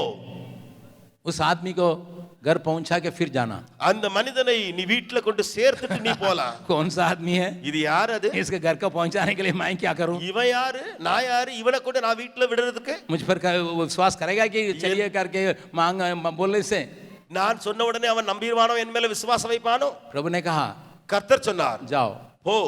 प्रभु की आवाज को मान के उन्होंने अपनी गाड़ी को मोड़ा, தேவ சத்தத்தை அறிந்து கொண்டு தன்னுடைய வண்டியை திருப்பினார். उनके पास खड़ा किया அவரிடத்துல போய் வண்டியை நிறுத்தினார். और कहने के लिए आप कहाँ जा रहे हैं? கேட்டார், நீங்கள் எங்க போக வேண்டும்? उन्हें बांका बाजार जाना है, அவர் சொன்னார், பாங்கா பஜாருக்கு मैं आपको पहुंचा दूंगा। நான் உங்களை போய் சேர்ப்பேன். वो आदमी कुछ नहीं पूछा, बैठ गया। அந்த बहुत देर மனுஷன் तक खड़ा था गाड़ी के लिए। ஒண்ணும் சொல்லாம வந்ததே வண்டின்னு சொல்லி உட்கார்ந்துட்டாரு. और सीधा जाके उसको दुकान में, वो टेलर था, वो टेलर के दुकान में उतारा है। அவர் டெய்லரா இருந்தார். டெய்லர் கடையில கொண்டு போய் இவர் சேர்த்தார். इनका प्यार को उसने देखा, இவருடைய அன்பை அவர் கண்டார். उसको मालूम नहीं पवित्र आत्मा ने इनको जबरदस्ती करके खींच के इनको पहुंचाने के लिए आया है। இவருக்கு தெரியாது பரிசுத்த ஆவியானவர் இவரை இழுத்து வளைச்சிக்கிட்டு இவரை கூட்டி சேர்க்க வந்திருக்கிறாரு. संबंध बना, विश्वासी बना, ஒரு உறவாயிற்று, விசுவாசியாய் மாறினார். वहाँ कलीसिया का शुरुआत का कारण हुआ। அதுதான் சபையினுடைய ஆரம்பம் ஆயிற்று. आज भी प्रभु ये काम कर सकता है कि नहीं? இன்றைக்கும் தேவன் இந்த காரியத்தை செய்ய முடியுமா இல்லையா? बोलिए, சொல்லுங்க.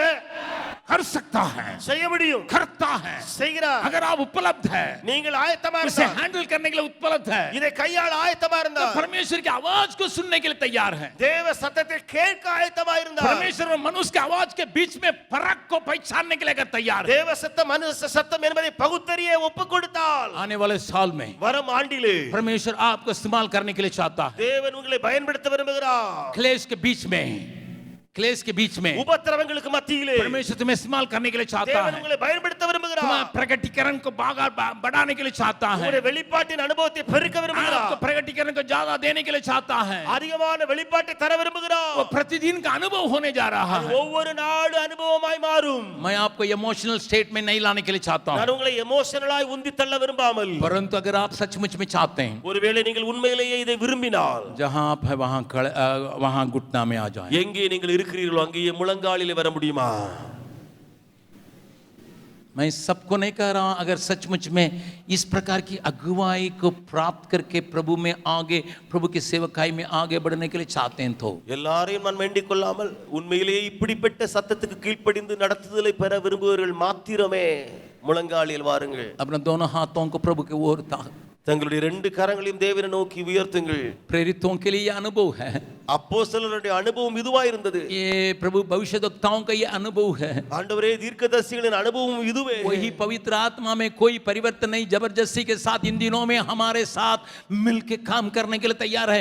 मैं भी पवित्र आत्मा के साथ मिलके काम करने के लिए अपने को सौंपता हूं। அந்த பரிசுத்த ஆவியானவரிலே எந்த மாற்றமும் இல்லை. அவர் நம்மோடு கூட இணைந்து வேலை செய்ய விரும்புகிறார். நானும் அவரோடு கூட இணைந்து ஒத்துழைப்பேன். खोल के कहिए मैं उपलब्ध हूँ प्रभु, நீங்கள் வாயை திறந்து சொல்லுங்கள், मैं நான் उपलब्ध हूँ, நான் இங்கே இருக்கிறேன், मैं उसके लिए तलाश करता हूँ, நான் அதற்காக நாடுகிறேன், मैं उसके लिए प्यासा हूँ, நான் அதற்காக தாகமாய் இருக்கிறேன், मैं उसका लालच रखता हूँ, நான் அதற்காக ஆசைப்படுகிறேன். मेरा दिल की आवाज वही रहेगी. உள்ளத்தின் சத்தம் அதுவே.